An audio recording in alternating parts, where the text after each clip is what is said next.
Amigas, amigos, olá! Fome no mundo. O Brasil lançou na semana passada, no âmbito do G20, aqui no Brasil, a Aliança Global de Combate à Fome e à Pobreza. Mas por que o Brasil fez esse lançamento? E o que é o G20? O G20, gente, é um grupo de países. Grupos de países são países que se reúnem na medida em que eles acham que têm características comuns ou interesses comuns, e eles passam a fazer reuniões periódicas ou reuniões extraordinárias para alinhar as suas agendas, tanto domésticas quanto internacionais. A gente conhece um clube de países bastante antigo, bastante importante, que é o G7. O G7 é formado por Canadá, Estados Unidos, França, Reino Unido, Alemanha, Itália e ainda mais o Japão. Esse grupo se formou lá nos anos 1970 no contexto de Guerra Fria e era auto-intitulado das maiores economias do mundo ocidental, do bloco capitalista dentro do contexto de Guerra Fria, e era mesmo.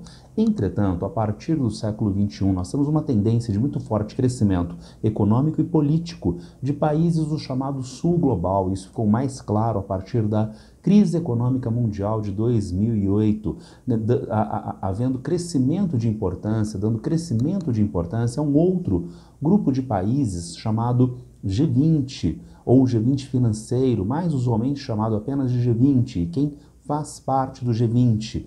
Os países do G7, outras 12 grandes economias mundiais, a União Europeia, e no ano passado nós tivemos o ingresso da União Africana. Então nós temos, além de países, além de 19 grandes economias mundiais, dois grupos de países, dois blocos econômico-comerciais, a União Europeia e a União Africana. Na verdade, são então 19 países, são 21 membros, mas o grupo continua se chamando G20. Então, o G20 é um grupo de países. Esses países fazem reuniões anuais e alinham as suas agendas políticas e econômicas para o próprio território, para a própria sociedade e para o mundo.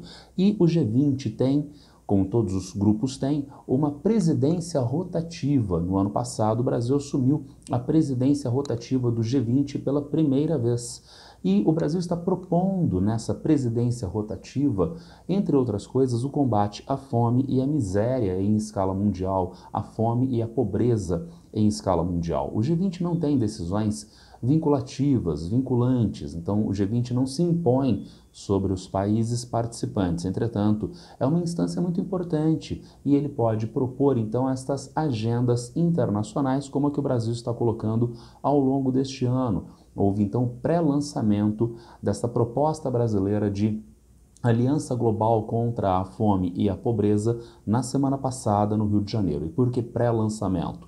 Porque o lançamento definitivo deste programa, o lançamento definitivo desta aliança vai ser feito no final do ano, quando o Brasil termina a sua presidência. O legado brasileiro vai ser esta aliança global de combate à fome e à pobreza. E por que há necessidade de combater a fome? Nós já temos neste canal, nós já temos nesse GeoVest uma série de vídeos sobre a fome, de caráter mais genérico, mas especificamente sobre o território brasileiro, a sociedade brasileira. Então vamos dialogar um pouco sobre a fome em escala mundial. Eu peguei dois conjuntos de dados para nós trabalharmos. Eu peguei dados da ONU, do último relatório da ONU do ano passado, lançado agora neste ano de 2024. Eu tenho também uma cartilha da Fundação Heinrich Böll, que é de 2022. A gente vai ver que não tem nenhum problema utilizar a cartilha da Heinrich Böll na medida em que não houve uma melhora significativa da fome nos últimos 3, 4 anos. Então os dados de 2022 ainda valem, infelizmente, para a atualidade. Nós podemos ver aqui, primeiro, nos dados da ONU, fome global aumentou acentuadamente de 2019 para 2021 e persistiu no mesmo nível até 2023. Novamente, então, a ideia de que não houve melhora nos últimos anos. Então a gente pode ver no gráfico que tanto a quantidade em números totais, a parte pretinha do gráfico, a linha pretinha do gráfico, quanto o percentual, a linha laranjinha, estavam em decréscimo e até 2019. Daí vem a Covid-19 e isto vai impactar negativamente o abastecimento alimentar das populações no mundo. Houve crescimento tanto em termos percentuais quanto em termos absolutos. Passado a Covid-19, há uma desagradável permanência de fome em escala mundial em patamares bastante elevados. Ela não continuou crescendo, mas ela não voltou aos patamares pré-Covid. A gente pode ver isso ainda neste outro gráfico. Em 2019, nós tínhamos a projeção da ONU para que em 2030 nós encontrássemos um mundo com 451 milhões de pessoas passando fome, um mundo de 8 bilhões de pessoas, 451 milhões com fome diariamente. Mas a partir da Covid-19 e as novas projeções de 2023 apontam para 2030 com 561 milhões. Nós estaremos bem atrasados no combate à fome. E isso também acontece em algumas áreas críticas do mundo, como é o caso do continente africano, como é o caso do continente asiático. Daí a importância de o Brasil lançar este movimento no âmbito do G20 e na presidência do G20, porque a fome é um problema grave em escala mundial. A Covid acentuou este problema e nós não estamos revertendo isso adequadamente. Onde está dada fome no mundo? Nós encontramos neste mapa da Heinrich Böll a distribuição de percentual e população absoluta em fome em várias partes do mundo. A liderança clara está na Ásia Meridional. Nós temos 305 milhões de pessoas em fome nesta região. Vejam, entretanto, que os maiores percentuais não aparecem nessa região. A gente tem esse número total na Ásia Meridional, dado, por exemplo, a população de Bangladesh, a população da Índia, que são países muito populosos e são países pobres, mas os maiores percentuais de fome aparecem no continente africano, especialmente na África Central, 31%, na África Oriental, 28%. Portanto, 1/3 da população nessas regiões em condições de fome. Isto é reforçado pelos dados mais recentes da ONU. Vejam, a Ásia não aparece com percentuais tão elevados, mas a África sim aparece com um destaque percentual, tanto na fome grave, na insegurança alimentar grave, como na insegurança alimentar moderada. E o que é insegurança alimentar grave, moderada e leve? São 4 categorias, portanto. Segurança alimentar, quando há o abastecimento alimentar em quantidade e em qualidade. Quantidade são as calorias necessárias diariamente para a pessoa. Qualidade são os diferentes grupos alimentares, né? Proteínas, vitaminas e assim sucessivamente. Né? Insegurança alimentar leve. Então a pessoa está comendo, a família está comendo em quantidade e qualidade, ou melhor, a qualidade torna-se precarizada na expectativa de problemas políticos, econômicos, de abastecimento, o que leva a uma mudança nas estratégias de alimentação e estocagem dos alimentos, gerando, portanto, problemas de qualidade de alimentação. Avançando para a insegurança alimentar grave e moderada, que está no nosso gráfico da ONU, nós já temos insuficiência de calorias, a quantidade de calorias já não é suficiente. Mas a insegurança alimentar moderada, quem não come é o papai e a mamãe, para que as crianças da família possam ter a quantidade necessária de calorias. Na insegurança alimentar grave, ninguém mais tem comida, nós não temos calorias necessárias tanto para crianças quanto para adultos, tá certo? E quem vive em fome? Isso é uma pergunta importante porque nós precisamos mapear esta fome no mundo para criar as políticas públicas, Aliança Global contra a Fome, né, que acertem exatamente essas populações mais vulneráveis. E daí um dado interessante, importante, que a ONU nos traz, a ONU reforça, de insegurança alimentar no campo e na cidade. Nós temos uma noção intuitiva de que as populações no campo venham a ter menor problema de alimentação do que na cidade, o que é um erro. E o gráfico está mostrando que para o mundo, para a África, para a América Latina, nós temos mais fome, mais problema de fome nas áreas rurais e periurbanas do que nas áreas urbanas. Porque uma chave de alimentação adequada é a renda e a disponibilidade de alimentos. Agora vejam, uma pequena propriedade rural, vamos chamá-la de sítio, tá certo? Será que no sítio existe uma área, existe força de trabalho, existe qualificação, recursos técnicos para diversidade alimentar? É claro que não existe. E mais, essas gentes não têm uma renda mais elevada, podem não ter uma renda mais elevada para acessar esta quantidade de alimentos. Em média, a renda do trabalhador urbano é maior do que a do trabalhador do campo, e renda é uma chave de acesso a alimentos. Mais ainda, eu estou na cidade, agora, neste momento, eu estou na cidade, e tem supermercados aqui à minha volta. Então, com a minha renda, eu posso adquirir um monte de produtos alimentares com diversidade e qualidade. Agora, não é a mesma coisa para o campo. Daí a ideia de nós termos políticas públicas que estão voltadas à garantia de segurança alimentar para a população no campo. Vejam que só se destaca diferentemente deste dado a Ásia, onde nós encontramos as populações periurbanas com um percentual de fome maior do que as populações rurais. E na América do Norte e Europa, onde nós encontramos mais fome junto às áreas urbanas, tendo em vista a taxa de urbanização muito elevada nessas regiões e o avanço recente de problemas socioeconômicos em países da Europa, nos Estados Unidos, no Canadá, no México, como resultado do avanço do neoliberalismo. Daí nós temos então uma pequena inversão neste quadro para a América do Norte, para a Ásia, mas em geral no campo a disponibilidade de alimentos, a segurança alimentar é mais precarizada. E o que causa então fome? Nós já vimos então algumas chaves importantes, que é o acesso a alimentos em diversidade. Na cidade você tem o supermercado à mão, né? A renda é um fator também, mas a Heinrich Böll nos traz como o problema da alimentação é multidimensional. Vejam, nós temos problemas ligados a conflitos, deslocamentos, ebola, então problema de epidemias, ebola no caso do continente africano, deslocamentos forçados por conflitos civis, crime organizado, deslocamentos forçados por guerras, né? Mas também deslocamentos forçados por conta do clima, o que aponta para o segundo bloquinho de legendas. Nós encontramos tempestades, enchentes, secas e gafanhotos.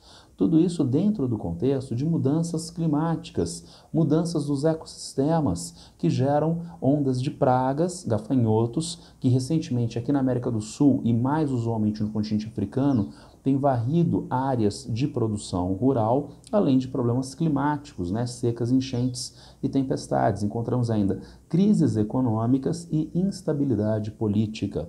Lembra dos maiores percentuais de fome no continente africano? Agora vejam neste mapinha da Fundação Heinrich Böll, como lá no continente africano nós encontramos uma maior quantidade de países que são assolados por esses diversos problemas relacionados à fome. E como reverter este quadro? Aí aparece uma outra camada interessante, que é a distinção entre uma agricultura industrial, uma agroindústria, um agronegócio agroindustrial de um lado e a agricultura familiar de outro. Não é através do agronegócio agroindustrial que nós podemos resolver o problema da fome, porque o agronegócio agroindustrial, primeiro, produz mercadorias, não produz alimentos. Há uma diferença no direito, na medida em que o alimento faz parte dos direitos humanos, está na Constituição do Brasil e, portanto, faz parte de direitos fundamentais, são direitos sociais. Agora, uma mercadoria, você não acessa porque você tem direito a ela. Uma mercadoria você acessa porque você tem renda. As empresas do agronegócio agroindustrial querem reproduzir o seu capital, vendem mercadorias, portanto. Então, não são alimentos, porque são mercadorias, só acessa quem tem renda. E quem tem renda também não acessa isto como um alimento, porque essa agroindústria está ligada às indústrias de alimentos, que tem uma logística que é bastante complexa, precisando, portanto, de produtos supostamente alimentícios que tenham uma durabilidade, que tenham uma validade muito maior entre a produção e o consumo. E para se atingir isso, são introduzidos produtos químicos neste antigo produto alimentício. Os produtos químicos que aumentam o prazo de validade acabam alterando as condições de aroma, de sabor, de textura. Novos produtos químicos são adicionados para dar cor, aroma, textura e sabor novamente. E, portanto, a pessoa não está comendo um produto alimentício, a pessoa está comendo uma bomba química que causa uma série de problemas de saúde para a pessoa. Então, não é através do agronegócio agroindustrial, não é através da larga produção de soja, da larga produção pecuária bovina extensiva para corte do Brasil, que se resolve o problema da fome. É através da agricultura familiar, que produz a diversidade de alimentos e numa área mais restrita pode trabalhar com esses alimentos de forma orgânica, sem o uso de agrotóxicos. Se nós sabemos disso, parece que o Congresso Nacional Brasileiro não sabe, porque, segundo Thaís Bilenque, vejam, imposto do pecado para ultraprocessados compensaria isenção de carnes. Na verdade, então, os ultraprocessados não foram sobretaxados na atual reforma tributária. Quem pressionou para que este setor que produz ultraprocessados, que não alimentam a população, que causam problemas de saúde, quem pressionou para que eles fossem menos tributados? A bancada do agro, né? A bancada do agronegócio lá na Câmara dos Deputados, lá no Congresso Nacional. E, portanto, nós acabamos tendo uma reforma tributária que joga contra a alimentação neste recorte. Recorte de não haver uma tributação mais elevada para produtos que geram dinheiro para a empresa, não alimentam as populações e geram problemas de saúde para as populações. Problemas de saúde que são reforçados no nosso mapinha de novo da Heinrich-Böll. Vejam que nós encontramos, em segundo título do mapa, o fardo duplo da desnutrição. Países com sobreposição de formas de crescimento retardado em crianças menores de 5 anos, anemia entre mulheres com idade reprodutiva e sobrepeso de mulheres adultas em 2019. O Brasil, por exemplo, está azulzinho no nosso mapa, aqui aparece para o Brasil azulzinho. Vejam vocês, mais de 20% das mulheres com idade para ter filhos estão com anemia e mais de 35% das mulheres com sobrepeso. Isto pode ser, entre outros, o resultado do consumo dos ultraprocessados, na medida em que eles são fartos em calorias, mas eles não têm a qualidade alimentar necessária para o abastecimento das populações. Temos, portanto, a necessidade de distribuição de renda, né, numa sociedade ou em escala mundial, para se garantir o abastecimento à população, o abastecimento de alimentos à população. Precisa haver um olhar para a população no campo, onde nós temos normalmente insegurança alimentar mais grave, né? E campo este que vai produzir na agricultura familiar produtos orgânicos em diversidade e não as monoculturas do agronegócio agroindustrial, fartas em agrotóxicos que produzem fartamente ultraprocessados. Nós sabemos o que fazer em termos teóricos, e isso é o que nós podemos colocar para o G20, na presidência do G20 e nessa ideia de aliança global de combate à fome e à pobreza. Entre outras coisas, nesse pré-lançamento da semana passada, esta aliança se apresenta como um ambiente no qual os países podem apresentar e acolher formas bem-sucedidas de combate à fome. E o Brasil tem essas experiências herdadas dos anos 1990, dos anos 2000, do início dos anos 2010 e agora retomadas em governo Lula a partir de 2023. Que experiências são essas? Quais são as contribuições brasileiras? Bolsa Família. Eu acabei de falar para vocês, renda é chave de uma alimentação de qualidade. E o Bolsa Família, então, faz transferência direta de renda, sendo um programa que é muito bem sucedido, elogiado por organismos internacionais como o Banco Mundial, de comprometer uma pequena porcentagem do PIB, da geração de riqueza do país, abastecendo em recursos financeiros eficientemente grandes populações, grandes quantidades de populações de renda reduzida. Bolsa Família é, portanto, um recurso chave de alimentação de qualidade, entre outras coisas, e que o Brasil pode dar como legado ao mundo, pode ensinar o mundo, mas não apenas. O Brasil tem o programa Fome Zero, lá de 2003, lá do primeiro ano do primeiro governo Lula. E o que esse programa Fome Zero pressupunha? Transferência de renda. O Fome Zero vem logo antes do Bolsa Família. É o Fome Zero que vai gerar as condições para eventualmente ser criado o programa Bolsa Família, mas ainda mais, apoio à agricultura familiar. Porque, vejam, o agricultor familiar é o mais vulnerável ao problema da fome. Ao mesmo tempo, ele é o fator fundamental de produção de alimentos para abastecimento da sociedade. E, portanto, reforçar a agricultura familiar significa erradicar a fome do campo e gerar as condições de produção para o abastecimento alimentar das populações urbanas. Há problemas específicos, como gerar alimentos nas áreas interiores do Nordeste de clima semiárido e hoje em processo de desertificação. O programa de cisternas, o programa 1 milhão de cisternas, que foi lançado lá nos anos 2000 pelo governo federal brasileiro, combate ao desperdício na cadeia produtiva. No agronegócio e agroindustrial, nós temos uma logística complexa e em cada etapa de transporte e processamento há perdas de alimentos. Então, há que se pensar no desperdício de alimentos na cadeia produtiva. E, finalmente, o Programa Nacional de Alimentação Estudantil, o PNAE, de alimentação escolar.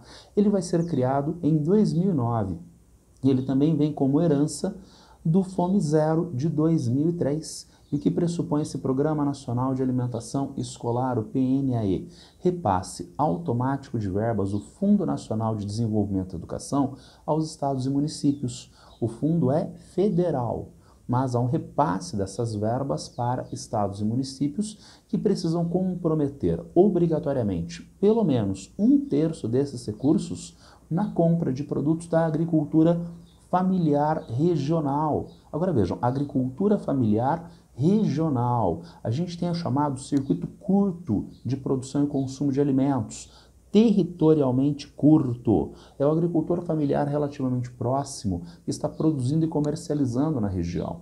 Isto gera um menor consumo de fontes de energia, combustíveis, por exemplo, para o transporte. Isso gera sustentabilidade ambiental. Sendo um pequeno agricultor familiar, ele pode trabalhar com agricultura orgânica, sem agrotóxicos e com diversidade na produção alimentar. E daí a ideia disso ser fomentado através de recursos federais e para quê?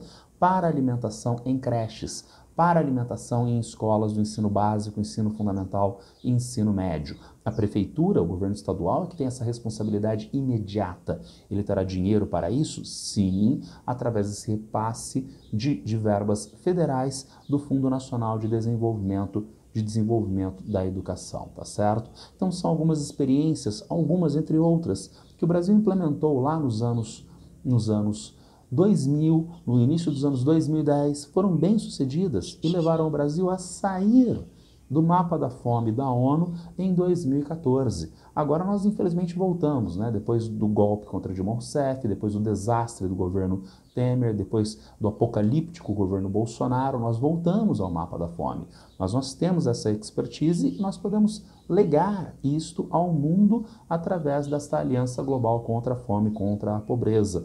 Não apenas essas experiências, o Brasil propôs na semana passada a criação de uma infraestrutura física para acolher as iniciativas institucionais de combate à fome. Essa infraestrutura será enxuta, com 2 sedes. Uma sede aqui no Brasil, nessa Aliança Global de Combate à Fome, e uma sede na Itália, em Roma. E por que em Roma? Porque Roma é a sede da FAO, a Agência da ONU para a Agricultura e Alimentação. E, portanto, esses programas do G20 propostos pelo Brasil não vão entrar em concorrência, não vão conflitar com os programas da FAO, da ONU, de combate à pobreza. Eles vão se alinhar com esses ideais da ONU de combate de fome e pobreza, por exemplo, no âmbito da FAO. E esse programa brasileiro já teve, agora no pré-lançamento da semana passada, alguns apoios importantes. Todos os países do G20. Quais são mesmo os países do G20? Ora, as maiores economias mundiais, os países mais importantes no cenário político mundial, todos eles tiveram comprometimento com o Brasil no lançamento desta aliança global. Além dos países do G20, nós já tivemos apoio do Banco Interamericano de Desenvolvimento e do Banco Mundial. Entretanto, a gente tem alguns problemas. Eu falei para vocês em várias oportunidades, renda é chave para a alimentação, renda é chave para o investimento na agricultura familiar. De onde virá essa renda? Em um mundo de crescente concentração de renda, esta renda pode ser oriunda de taxação de grandes fortunas, taxação de movimentação financeira especulativa, aplicações financeiras especulativas. Isso é uma velha proposta dos anos 1970 e 1990, a velha taxa Tobin, que está sendo retomada pelo Brasil com vistas a esta taxação universal de todos os países sobre essas aplicações financeiras, com vistas a que nós tenhamos, entre outras coisas, recursos para o combate à fome, recursos para os investimentos na agricultura familiar. E é aí que aparece um problema. Quando você fala para o governo americano, para o governo democrata de Joe Biden, não é? E se for Kamala Harris, também nós não devemos ter grandes mudanças. Quando a gente fala para estes governos sobre combate à fome, eles abrem um sorriso de orelha a orelha. Vamos combater a fome. Só que para combater a fome precisa de dinheiro. E quando a gente fala de taxação, os Estados Unidos, representando interesses do capital especulativo internacional mundial, se coloca contra. Então a gente precisa superar essas resistências de alguns países centrais, especialmente os Estados Unidos, para ter os recursos necessários para o combate à fome. Precisamos então averiguar a partir das próximas semanas, dos próximos meses, e até novembro, quando nós vamos ter a reunião do G20 aqui no Brasil e haverá o lançamento definitivo desta aliança global, para a gente ver os contornos finais desta proposta brasileira e como ela terá efetividade no combate à fome, no combate à pobreza em escala mundial. Se alguém tiver alguma dúvida, algum problema em relação a esse tema, já sabe, é só me encontrar a qualquer tempo aqui nas redes sociais. Abraço para todas e todos e boa sorte.